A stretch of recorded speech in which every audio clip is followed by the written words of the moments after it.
All right, good morning, kids. I'm out here in the garage having some coffee. Last night, 6D Helmets came out with some very exciting news.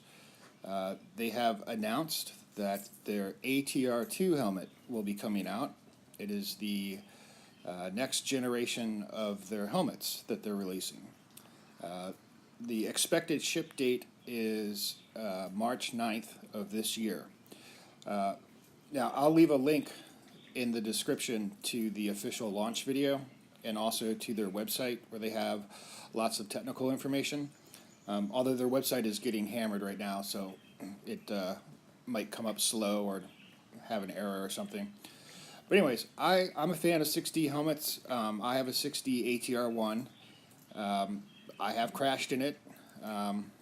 Once upon a time, I was riding with Eric, and I went through the bars wearing a showy helmet and skidded along the ground on my side and the side of my head, and I got a nice big old gnarly concussion from that one.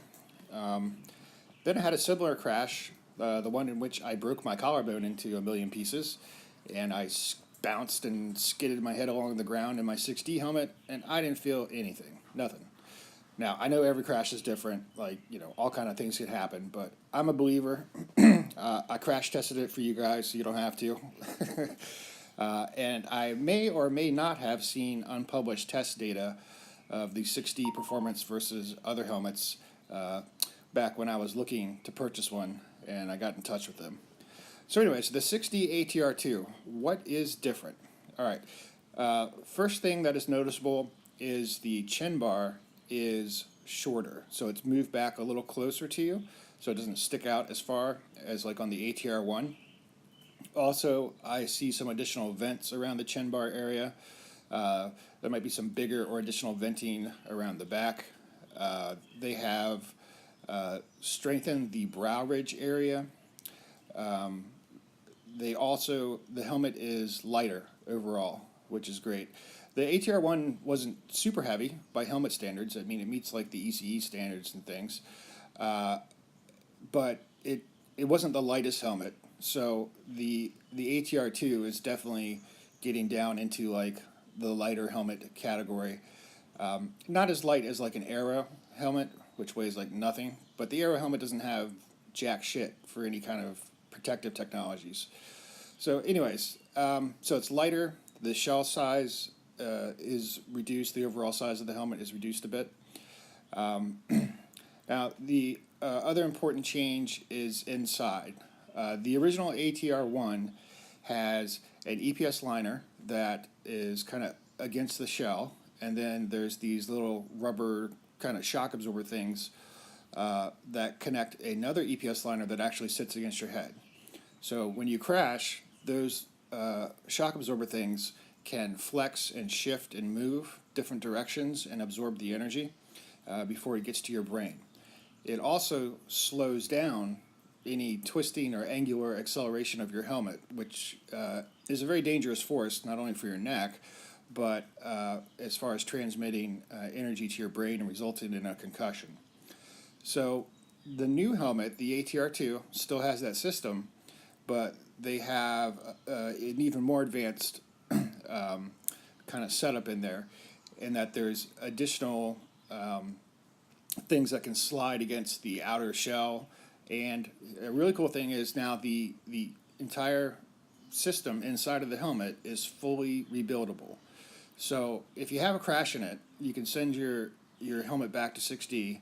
As long as your shell is intact, they can replace any of the components inside of the helmet and send it back to you. So you don't have to just throw away your helmet if you have a crash in it, which is great when you're talking about a premium priced helmet. Now, speaking of which, I was able to get on their site last night and go to their pre-order page. The ATR-2 right now lists on their site for $695 for pre-order, and again with expected ship date of March 9th, 2018. That's expensive, no doubt about it. It's probably one of the most expensive moto helmets available. When you compare it to like the Bell Moto 9 Flex, or Climb just came out with this new version of their F4, which is finally DOT certified. That's a $695 helmet too. I'll do a video at some point after I've had coffee about the differences between the two, but I believe the 6D helmet is a lot more protective than that helmet, just based on the technologies in there and looking at test results. But anyways, however, if you wanted to get a 6D ATR-1, if you go to Rocky Mountain or Revzilla, all those helmets went immediately on closeout pricing last night.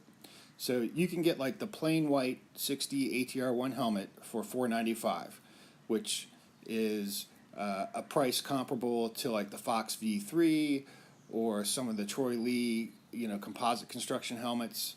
So if you wanted one, and that's a big pill to swallow as far as money, you can get one now on closeout pricing. And rumor has it that 6D will continue to have the ATR-1 in the lineup, but going forward at a reduced price point. I still think the ATR-1 is safer than any other moto helmet out there. The ATR-2 takes it up to another notch, even compared to the ATR-1. But if you buy an ATR-1, I don't feel like you have a bad helmet or anything by any means. You're still wearing an extremely safe helmet. But anyways, I wanted to put the word out that the ATR-2 is arriving, and it'll be out there for sale, and it'll be interesting to see more info as it develops. But anyways, check in the description. I will have a link to their official launch video, and then I'll also have a link to the 6D website. All right, take it easy.